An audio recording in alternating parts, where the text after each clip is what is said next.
আসসালামু আলাইকুম। আরও একটি নতুন ভিডিওতে আপনাদের স্বাগতম। আজকে আমি খুব সিম্পল একটা আচারের রেসিপি নিয়ে এসেছি, যেটা তেল ছাড়াই আপনি বানাতে পারবেন। খুব ইজি এবং খুব সহজ। খুব অল্প সময়ে এবং অল্প কয়েকটা উপকরণের মাধ্যমে আপনি এই আমের আচার বানিয়ে ফেলতে পারবেন। ভিডিওটি যদি আপনি ইউটিউব চ্যানেল কিউজিন এক্সপ্রেস থেকে দেখে থাকেন আর পেজ পার্ক নিকেতন থেকে দেখে থাকেন, তাহলে লাইক, কমেন্ট, শেয়ার করে আমাদের পাশে থাকবেন। আর চ্যানেলটি সাবস্ক্রাইব করতে ভুলবেন না, যাতে নতুন নতুন এবং খুব ইজি রেসিপি আপনি পেয়ে যেতে পারেন। আমের আচার বানানোর জন্য আমি 1 কেজি পরিমাণ আম নিয়েছি, মোট 4টা আম। প্রথমে আমটাকে সুন্দর করে ছিলে নিয়েছি, এরপর আমি স্লাইস করে নেব। এই আচারটি আপনি যে কোনো কাঁচা আম দিয়েই করতে পারবেন। খুব সুন্দর খেতে হয় এবং খুবই মজাদার হয়। কিছুটা আমসত্ত্বর মতো লাগে, একটু শক্ত শক্ত থাকবে, কিন্তু খেতে লাগবে অসাধারণ। আমের স্লাইসগুলো একই রকম করে নিতে হবে। এজন্য প্রথমে আমি আমটাকে 2 ফালি করে নিয়েছি, তারপর লম্বা লম্বা করে পাতলা পাতলা করে কেটে নিয়েছি। আপনারা চাইলে অন্য রকম শেপ দিতে পারেন, তবে আমার এটা ইজি লেগেছে তাই আমি এরকম শেপ দিয়েছি। সবগুলো আম আমি একইভাবে কেটে নিয়েছি এবং সবগুলোই একই সাইজে করার চেষ্টা করেছি। এই রেসিপিটি শেখা আমার বান্ধবীর কাছ থেকে। আমি যখন হলে থাকতাম তখন ও আর আমি, ওর দেখে আমি এই আচার প্রথম বানিয়েছিলাম হলে যখন ছিলাম। এখন আসি মেইন কথায়। একটা বাটিতে পানি নিব। পানিটা যেন সবগুলো আম ডুবিয়ে ফেলে এরকম পানি নিতে হবে। তারপর চা চামচ মাপ দিয়ে আমি এখানে 2 চামচের মতো খাবার চুন ব্যবহার করেছি, যেই চুনটা আমরা পানির সাথে খাই সেই চুন। তারপর চুনটাকে সুন্দর করে পানির সাথে মিক্স করে নেব। একেবারে ভালোভাবে মিক্স করে নিতে হবে। তারপর আমের যে ফালিগুলা সেগুলো আমরা এক এক করে দিয়ে দিব। তারপর 4 থেকে 5 ঘন্টার মতো এটাকে ডুবিয়ে রাখতে হবে পানিতে।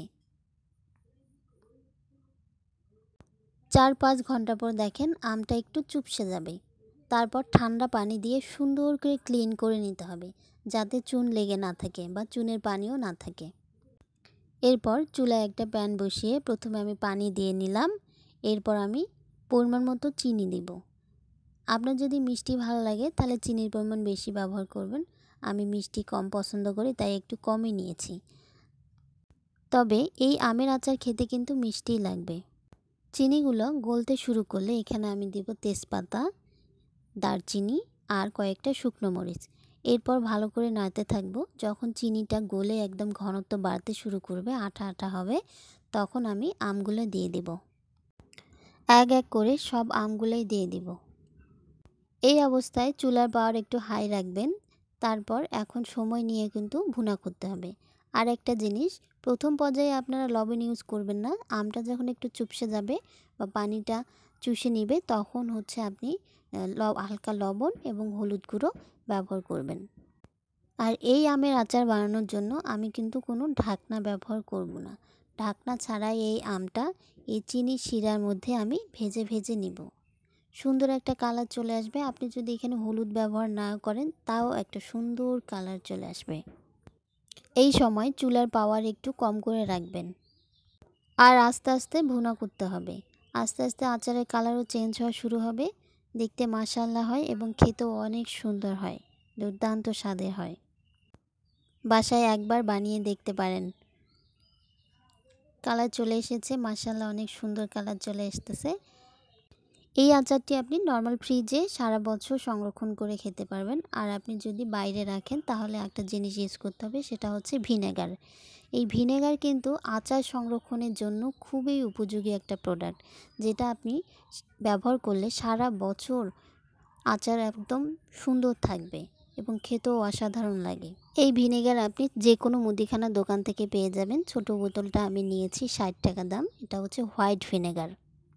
জ্যাম, জেলি, সস, বিভিন্ন ধরনের আচার সংরক্ষণে কিন্তু এই ভিনেগার ব্যবহার হয়। এছাড়া এটার কিন্তু আরও অনেক উপকারী দিক আছে।